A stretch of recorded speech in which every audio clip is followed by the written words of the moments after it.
بعد ذلك هنمسك بقى موضوع يعني ترتيبي، نمسك بقى قصة البقرة بعد كده ونشوف ايه اللي هتعالجها قصة البقرة بعد ما عرفنا قصة سيدنا آدم كلها، علشان لما تبقى تشوف يعني يوم يجي ايه وإذ قال ربك للملائكة، إذ قال، إذ دي زي ما بيقولوا عليها ظرف زمان، يعني اذكر يا محمد إذ وقت أن قال ربك للملائكة اسجدوا لآدم أو إني جاعلهم في الأرض خليفة. إذن طب ومعنى اذكر وقت أن قال الله للملائكة إني جاعلهم في الأرض خليفة، دي علشان ناخد منها لقطة إنه ما هوش قديم إنما أوجده القديم بس. يبقى فيه وقت قال ربنا كده بدليل أن الملائكة استعجبوا إذ قال. ما هو القول أولا؟ القول هو إيه؟ لما إذا سمعت القول بيجي مقابله إيه؟ الفعل، وكلاهما عمل. يبقى القول مهمة الإيه؟ اللسان. طيب والرؤية مهمة إيه؟ والشم مهمة إيه؟ واللمس مهمة الأنامل. مش كده كويس؟ عال قوي. يبقى القول يقابله إيه بقى؟ الفعل. ولذلك قال لما تقولون ما لا تفعلون. يبقى إذن الحدث إما قول وإما فعل، وكلاهما عمل.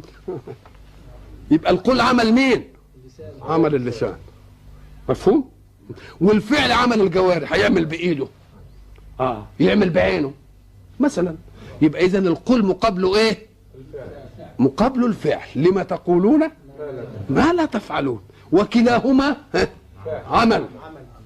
وكلاهما ايه؟ ان الله لا يضيع اجر من احسن عملا. لو انت عملت القول قبل العالم، طب واللي احسن القول وقال اشهد ان لا اله الا الله واللي وعظ بالكلمه الطيبه ده ضايع خالص؟ نقول له لا، ده دي فعل، والفعل والقول معا من العمل. فعل والقول من الايه؟ من العمل مع الاول. قال ربك للملائكه، شوف كلمه ربك بقى، اذكر يا محمد، اذكر يا من تسمع كلامي، إذ قلت للملائكة إني جاعل في الأرض خليفة. هو ما بيستشيرش، بدليل قال إني جاعل، مسألة يعني مفروغ منها، ولكن إعلام لهم بما يحدثه الله في كون هم فيه ولهم مهمة. ليه؟ لأن الملائكة منهم المدبرات أمر، له ايه؟ معقبات من بين يديه ومن خلفه يحفظونه من امر الله، الا لديه رقيب ايه؟ عتيد. الله. اذا ففيه ايه؟ الملائكه لهم ايه؟ فكأن الاعلام لان للملائكه عمل مع هذا الخليفه. للملائكه ايه؟ عمل مع هذا تدبير اموره. اوعى تقول ازاي يدبروا اموره مع انها نواميس. وما يدريك أن وراء كل ناموس أنت بتسميه ناموس ملك موكل به ماسك زرار بس أنت ما أنت شايفه. إلا قل لي بالله، العمليات الأوتوماتيكي اللي بتنعمل مثلا تعمل زرار كده ينزل لك البتاع بتاع في اللوكندات الكبيرة اللي من بره، تعمل زرار كده ينزل لك بتاع القهوة ومش عارف تعمل كده ينزل لك بتاع الإيه؟ الشاي. دي زرار عمال ولا إيه؟ طب والزرار ده ايه؟ بيدار بايه؟ كهرباء. طب بالله انت تعرف الكهرباء دي شكلها؟ طب عرفوها لنا كده، هي ايه الكهرباء دي؟ طب ولماذا لا يكون وراء كل زرار من نواميس الكون دي ملائكه وقوه خفيه انت ما تعرفهاش؟ ومن يدري انك انت بعدين تعرف القوه الخفيه دي، القوه الايه؟ الخفيه دي، اني جاعلهم في الارض ايه؟ في الارض خليفه. معنى كلمة خليفة دي ساعة ما تسمعها تبقى فيه زي ما بنقول خلف وسلف، يعني كأن فيه ايه؟ هيخلف مين؟ يخلف مين؟ يخلف بعضه بعضا. ما دام يخلف بعضه بعضا يبقى إذن بالوفاة. مش كده ولا لا؟ لو كانوا هيقعدوا كلهم ما كانش حد هيخلف حد. يبقى ادي أول نعي اهو، جاعلهم في الأرض خليفة. دي يجي ايه؟ يجي بعد ده. يبقى اول نعي للانسان ساعه ما جه للخلق قال ده هيبقى خليفه، يعني ايه؟ يخلف بعضه بعضا، او انه يخلف جنسا جنس اخر، زي الجن مثلا كانوا وعصوا وعملوا كذا وكذا وكذا، وبعدين ربنا اجلاهم بالملائكه، وبعدين لكن الملائكه بيقولوا له احنا هنكرر التجربه تاني، يجوا برضه الخلق اللي ويفسدهم ويعملوا ويسفكوا الدماء، اللي عرفوا ازاي الحكايه دي؟ ها؟ يبقى خليفه يعني برضه، يبقى دوك انقراض افراد. لما تكون الخلافه بعضنا البعض، بني ادم يخلط بعض يبقى نعى مين؟ نعى الافراد الى نفسهم. لكن حينما يكون خليفه لجنس اخر يبقى نعى الجنس كله. وما ذلك على الله بعزيز، ان يشاء ايه؟ يذهبكم وياتي بخلق جديد، وما ذلك، يبقى نعي للجنس كله ولا لا؟ كلمه خليفه دي ساعه ما تسمعها يبقى شيء مخلف عن شيء. انت تقول ده هذا خير ايه؟ خلف لخير سلف. ساعه ما تسمع حاجه في الخير قول ايه؟ خلف. انما ساعه ما تيجي في الشر قول خلف.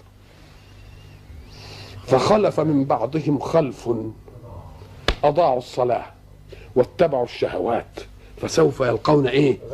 اذا في الامور البطاله القبيحه يبقى اللي يجي بعد الثاني اسمه ايه؟ خلف. انما لما يكون في الخير يبقى اسمه ايه؟ خلف. ولذلك بنقول ايه؟ خير خلف لخير ايه؟ سلف. لكن لما يكون شر ويخلفوا في الشر نقول نسميه ايه؟ خلف. وذهب الشعر بيقول ايه؟ ذهب الذين يعاش في اكنافهم وبقيت في خلف كجلد الاجربي. يبقى ده خلف اسمه بسكون الايه؟ بسكون الايه؟ اللام. او ان ده خليفه لان الكون سيأتمر وينفعل له. الله خلع عليه من تسخير الكون له ما يجعل الكون يأتمر به. تعمل النار كده تولع لك، مش كده؟ تشرب تروي الزرع يطلع لك، بتستجيب لك، بتنفعل لك الاشياء. يبقى انت خدت من القدره المطلقه لون من القدره لك، خدت من القدره المطلقه لون من الايه؟ فكانك انت خالفت الله في انك عايز نار تعمل نار، مش كده ولا لا؟ يبقى خدت ايه؟ يبقى خليفه.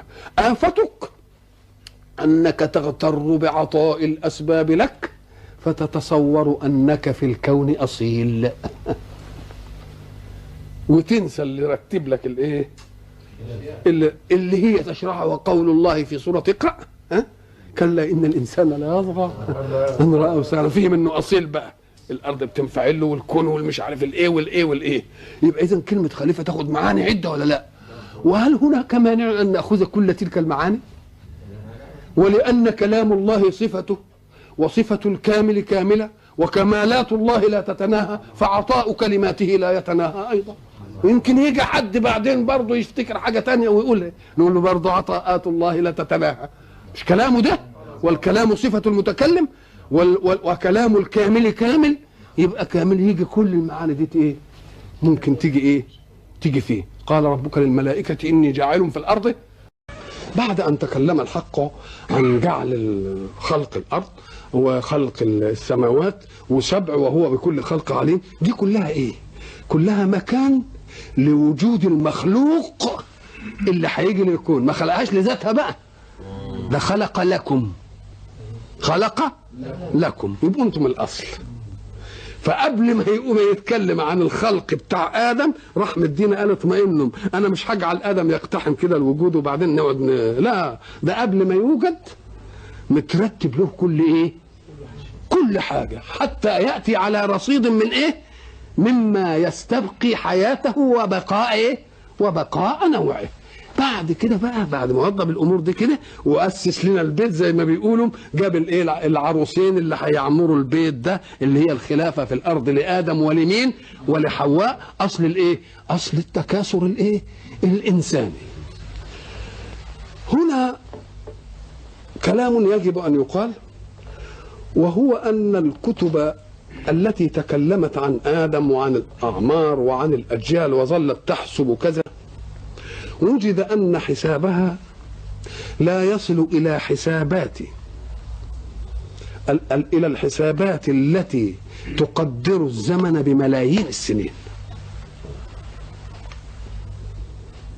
لما تيجي تحسب كده تلتفت تلاقي تعوز 10,000 سنة بس لحد ما توصل لآدم مثلا. في أشياء ثبت علميا تجريبيا إن عمرها ملايين، اكثر ملايين السنين. يظن بعض الناس ان ذلك يتناقض. لا، لم يقل الله أني أول ما خلقت في الأرض خلقت آدم. أول ما خلقت من نوع كنتم آدم، مش أول ما خلقت الأرض خلقت آدم. لا. إذن فمجيء شيء يعمر في الأرض أطول من آدم ما يقدحش في حاجة، لأن الله لم يقل أنا أول خلقي على الأرض آدم، أول خلق جنسكم آدم. بدليل اللي يقرأ القرآن زي الناس يفهم، يقول والجنة خلقناه من قبل من نار السموم. الله، يبقى في جنس عمر الأرض قبل آدم. يبقى آدم ما هوش اتخلقت الأرض وخلقنا آدم، حتى إن لما تقول له ده فيه ملايين وده مش ملايين، ما فيش فيه، ما نقول له ما فيش فيه تناقض، لأن الله لم يقل أنني خلقت الأرض وخلقت أول من عليها آدم. ده آدم أول جنسكم، آدم أول جنسكم، وأول جنسكم جاب لنا جنس مباشر قبله، والجنة خلقناه من قبل. وإذ ولماذا لا تأخذ في قولين جاعل في الأرض خليفة؟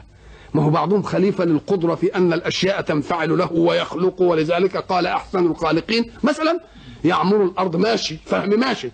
أو خليفة يخلق خلقا كانوا موجودين، بدليل أن الملائكة برضو أتجعلوا فيها من يفسد فيها ويسفك الدماء ونحن ويهلكوا الحرث والنسل. إذا كانوا عارفين إن في دماء وفي حاجة حصلت وفي إهلاك حرث وفي إهلاك نسل. الله، يبقى إذا في عالم تاني.